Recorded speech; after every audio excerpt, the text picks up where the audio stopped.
Salam saudara-saudara yang terkasih, ketemu lagi di Kantus Channel untuk mewartakan Yesus Kristus. Tidak ada Kantus Channel tanpa Yesus Kristus. Saudara-saudara yang terkasih, peristiwa bom bunuh diri kembali terjadi di Indonesia. Yang menjadi sasaran pelaku bom bunuh diri kali ini adalah rumah ibadat, yakni Gereja Katolik Katedral Makassar yang terletak di Jalan MH Tamrin nomor 5-7 Makassar, ujung pandang Sulawesi Selatan pada pukul 10.30 waktu Indonesia Tengah. Dari segi wilayah gerejawi, Gereja Katedral Makassar berada di Keuskupan Agung Makassar. Peristiwa ini terjadi pada saat umat Katolik di seluruh dunia, termasuk di Gereja Katedral Makassar, sedang melakukan misa atau ibadah Hari Minggu Palma.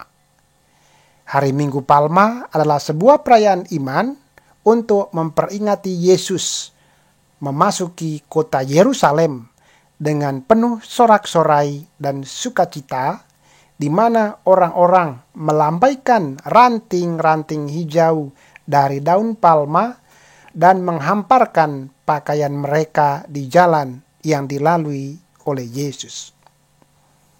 Namun bagi umat Katolik paroki Katedral Makassar khususnya, peristiwa yang seharusnya dipenuhi oleh sukacita dan sorak-sorai berubah menjadi peristiwa yang tangis, yang penuh kelam dan menakutkan akibat bom bunuh diri dari oknum yang tidak bertanggung jawab.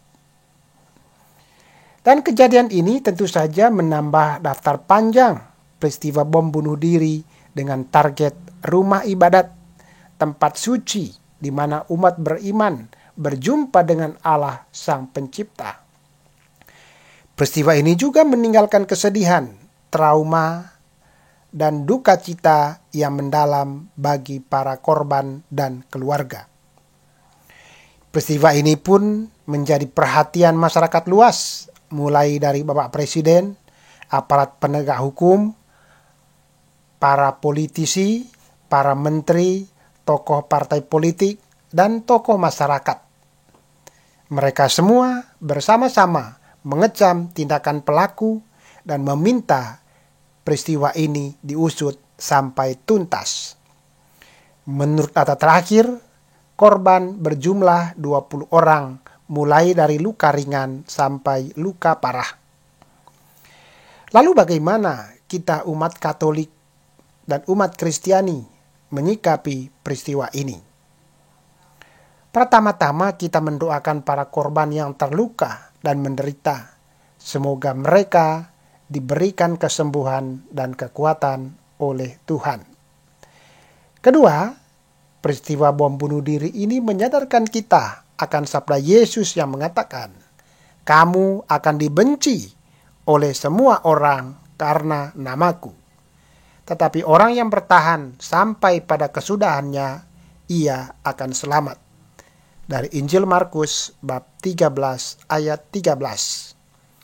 Demikian juga dalam Injil Matius dikatakan, barang siapa mempertahankan nyawanya, ia akan kehilangan nyawanya. Dan barang siapa kehilangan nyawanya karena aku, ia akan memperolehnya. Dari Injil Matius bab 10 ayat 39. Dan juga dari Injil Lukas dikatakan, setiap orang yang mau mengikut aku, ia harus menyangkal dirinya, memikul salibnya setiap hari dan mengikut aku.